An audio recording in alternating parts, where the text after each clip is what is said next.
Hardship. Hardship was something that, in addition to all the other factors, united Lincoln and Darwin. For Charles Darwin, it was essential to his idea of natural selection. It just simply doesn't work without there being significant hardship. And of course, Lincoln presided over the United States Civil War, one of the most horrific periods of hardship in the United States. Now, all of us could look at that and say, okay, right, those are all in the past. So we might say, what difference does it make? It might be different from person to person, but for me, all that hardship does make a difference, and it's relevant to even my own daily life. Now, I know that I haven't experienced hardship anywhere near what a lot of people have experienced, including, I'm sure, people in this room, people in the past, and people today. I did experience some hardship at one point in my life when, about 30 years ago, I started to get just odd little sensations in my teeth and face. Little tweaks or twitches or something like that. And they were quite rare, maybe one, and then a few months later something else a little strange. But then they started to get more common, and they started to get more intense. They started to get painful. They started to get so common that instead of, every few months, it was every month, then every week, then a few times a week, and then almost every day. And the pain grew bad enough that I would, I'd fall on the ground, I'd go into convulsions at times. And during all this time, me and my parents, I was only a teenager, we're going to the dentist and other doctors, and they couldn't find anything wrong, so I got a CAT scan, and when I got a CAT scan, it was obvious what was wrong. I was really overjoyed to see this, because I'd been spending so much time in so much pain, wondering what could possibly be done. Is there no end to this? Is there nothing? We don't even know what's wrong, and now we knew what was wrong. I was probably still in a state of denial about how serious this was when I was rushed into surgery within just a couple days. And when I woke from that 30-hour surgery, I was in a huge amount of pain. My whole body was just awash with horrible pain. And after the loss of one balance center, my brain was trying to figure out what it means when there's only a signal from one balance center. The whole room was spinning like this, and I thought I was going to fall out of the bed. I grabbed the sides. I was going to scream, but I couldn't scream because I had a breathing tube down my throat. I also had IVs, multiple IVs in every limb, and when I tried to move, I realized that I was tied down. They knew how this was going to go. Recovery was long and hard. Not as long as some people, though. I mean, in a matter of months, I was mostly functional. But with the loss of one balance center and that kind of trauma, there's a lot of pain. And there was also I couldn't even sit up at first without falling over, because of course everything was spinning. After a while, my brain figured out that everything wasn't spinning. And it took a while before I could walk, and even being able to talk coherently became, it took a while. We really take motion on both sides of our face for granted. Although now, I know that I can't run for office, because if I did, actually, I could run for office. If I ran for office, I'll tell you, I will never speak to you out of both sides of my mouth. So it also so happened that right at that time, when I was 19, I had stopped believing in the Catholic worldview that I'd been raised with. That means that going into this, I had just realized that I didn't think there was any life after death or any necessary plan or things, things like that. And so you might say, well, what hope did I have? Well, all that I had at the time was just a raw will to survive. I think that we all have that to some extent. But over time, I began to realize that I also had strength from my roots. I also realized that this struggle that I was going through didn't just appear as if struggle was a completely new thing. No, there had been struggles and struggles and struggles over time of all of my ancestors and other people throughout the world. I realized how many times those struggles have been overcome and how I could overcome them just the same as all the people leading up to the DNA that I carried in my own body. Those struggles are so wide and far. I look back at them, and of course, some are obvious. I mean, we just heard Mary Chestnut's diary, and I, of course, read it. I prepared the service. But I knew I was going to try to be talking afterwards, and that's why I had my ear plugged. And on the other side, things were hard too. My great-great-great-grandfather, Tony Paquette, was in those Union armies that Mary had every reason to fear. Life wasn't a picnic over there either. A lot of people, we all know some of the horror stories of what it was like to be in an army on either side during the Civil War or in a lot of wars before that. And in fact, my grandfather came home a broken man. He was so tore up physically from what he went through that it was only a number of years after he came back that he died, leaving my great-great-great-grandmother, Phoebe, a single mother with many children in the 1870s. Now, that's not an easy thing to do. Looking at all those stories, looking at specifically that one,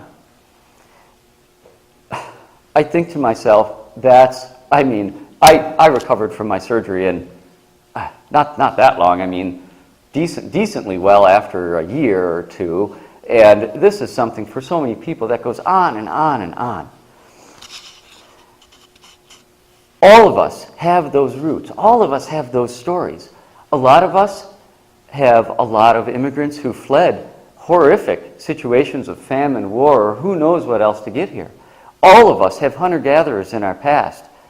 I know that looking at the Anishinaabe who lived here locally, I can't imagine what it would be like trying to support a family in the Michigan winter in a wigwam. So you got to get enough wood ahead of time. You got to get enough food ahead of time. In the wintertime, the only way you can get food is to go out and hunt. And that's with a stone-tipped arrow with a regular simple bow. And I can tell you the deer aren't that easy to get, even with a compound bow and a modern arrow. So, I mean, I can't imagine it. And in the past, wars were so much more common. Nowadays, very few people actually die in war. But back then, it was something that happened to a significant fraction of males. And the other people, too. Can you imagine hearing the news of people coming back that your husband and kids are dead in the battlefield and that the enemy army is taking the city right now and that there's no Geneva Convention as far as the treatment of civilians? This is what a lot of our ancestors faced again and again. And even before that. We look before that, before humans evolved, into our non-human ancestors. And one of the main things that Charles Darwin figured out was that these animals lived life on the edge. We know they lived life on the edge because if they didn't, then when one had a little bit better, a beneficial mutation, it's not going to spread to everyone because everyone can have kids just fine if it was, if it wasn't too hard. It's only if your survival hangs in the balance that one little change is going to allow you to have kids when other people don't survive to have kids. And that means that every aspect of our bodies has been built up over this hard struggle over the years through the hardships and natural selection. I've got plenty of ancestors marked on my Kosmala here with clear beads that I appreciate for all that they went through. And the examples are too many to go through, but I can mention one really quick. Our monkey-like ancestors mainly ate fruit. And because they mainly ate fruit, it was really important to be able to tell if a piece of fruit was ripe. If you're on a branch over here and you're hiding from predators and you see a piece of fruit over there and you're starving, are you going to go over there and get it? What if you get there and it's not ripe? Well, you could have just killed yourself for no reason. Then a mutation allowing you to see slight changes in color. Now you know. Now you know whether or not you're going to come out of your hiding spot. That story played out over and over, over and over. And that's why we can see the rainbow of colors that we see today. Grasping fingers so that we can climb quickly. The ones that didn't have them didn't make it away from the snapping jaws that were close behind. Time and time again we see this. I marvel at my family tree. It goes all the way back through small mammals that survived the year-long darkness of the asteroid extinction, through innumerable life forms, the first warm milk fed to a baby, the first blurry view through a newly evolved eye. And I think to myself, wow, all of us here have that to be grateful for, have that to stand on. Without it, without all that struggle, we'd all still be pond scum. Now, if someone were depressed, I can imagine them moping around the house, finding an old book and seeing that it's a family photo album, opening the pages and seeing that they actually come from a long line of Nobel Prize winners. Think of how their perspective would change. Think of how that boost might help them.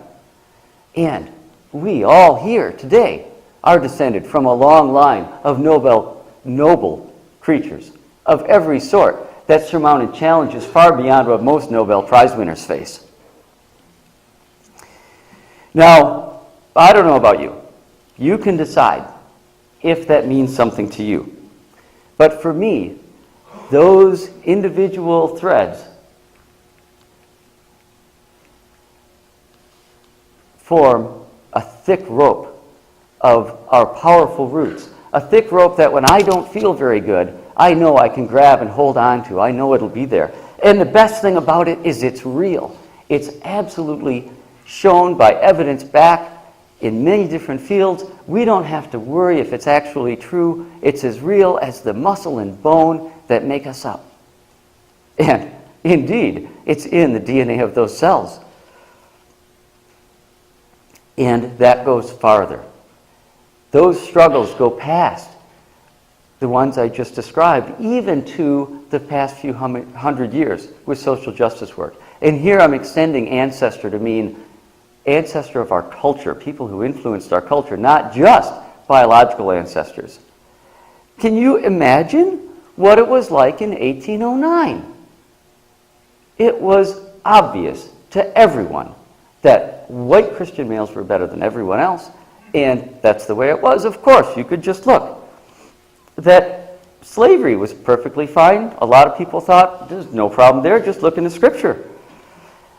A lot of the things that people back then thought were obvious, if someone said them out loud today, we would find them cringeworthy. Imagine if we took someone from back then, picked them up, moved them in time to here, brought them up here with me. It would have been neat to do this live, right? Actually have an actor. Joseph? No, just kidding. And just talk about the basic reality. Oh, by the way, women vote. What? Who lets them vote? Women vote.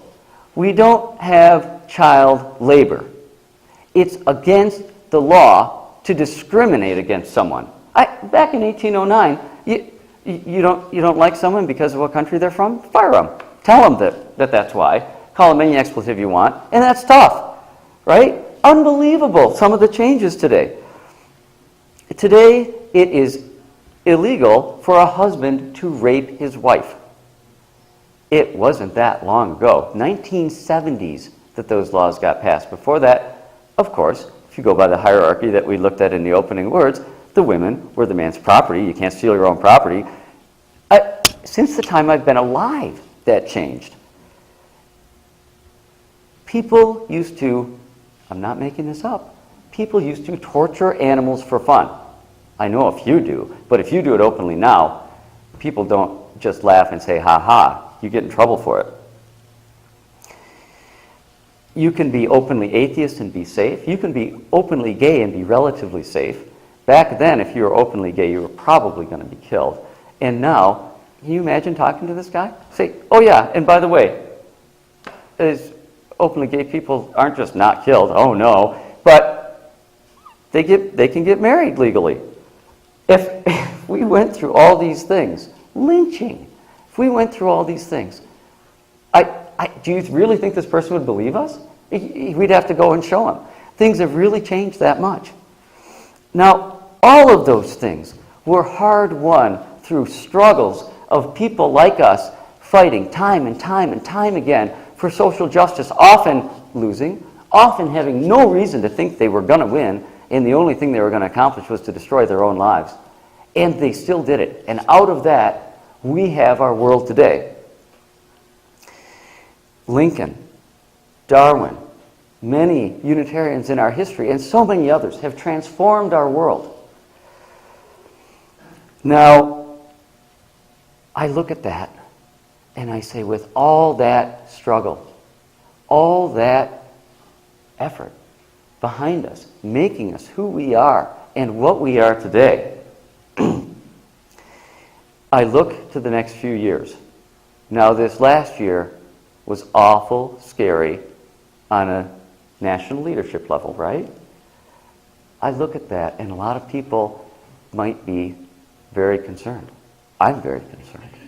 A lot of people might have reason for despair. I have reason for despair.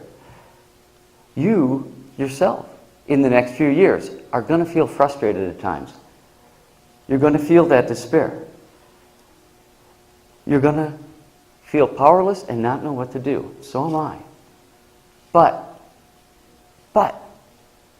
we don't have to give in to that. We don't have to give up. We can remember all that got us where we are. All the struggle that was done by people who had almost no hope that it was going to make a difference. And we saw yesterday, with so many of us out there on the front lines marching, what a difference it can make. We have a community far beyond what a lot of the people who accomplished so much in the past had.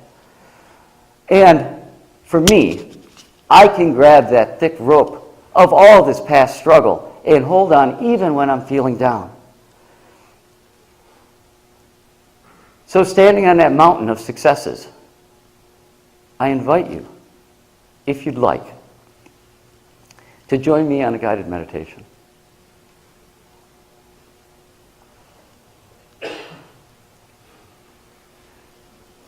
Sit comfortably, just relax. Close your eyes if you like.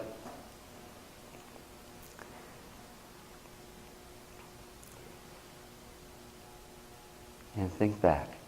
That thick fog that we drove in through this morning enters the room.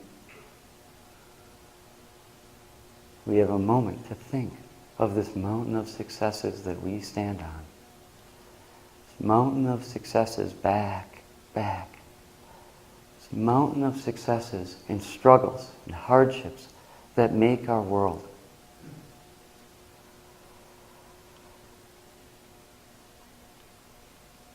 You may realize an ancestor or a previous person or life that came to your mind this morning, that is in your mind right now. You might imagine them before you as they come before you. I invite you to take a minute to speak to them, to think what you would say about their life or yours. I'll give you a minute to do so.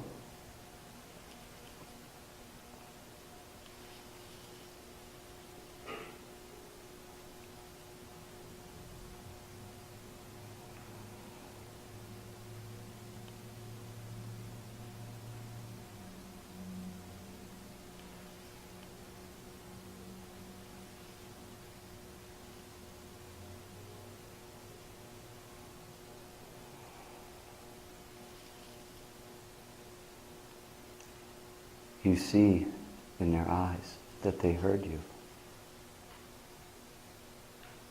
And now imagine that you can hear them. What encouraging word might that hero impart to you? What are they saying about your life or theirs? Again, a little time to just listen.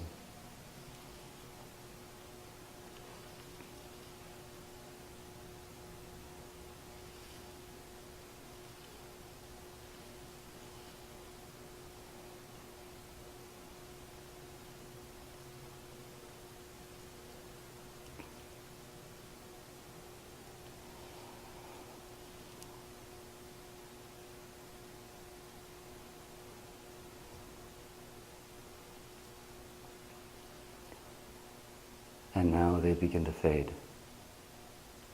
Say goodbye. Say thank you if you wish. The fog grows. You return to our fellowship here. Welcome back. In the next few years and at various times in our lives, it's inevitable that things are going to be hard, that we will face challenges, either challenges of any kind, whether those challenges are orange or not. And so I would encourage you, if you feel so led, to remember who you just talked to and what they said. It might come in handy, just as that thick rope of our unbroken threads does for me. If you think so and you feel so led, feel free to take one of these pieces of paper and write a name or a description or just a few words to call you back to this moment. Keep it. Put it someplace where you'll be able to find it in that moment of despair, in that moment of hopelessness, in the moment when you can't believe they really did that. I hope it'll help. Thank you, and blessed be.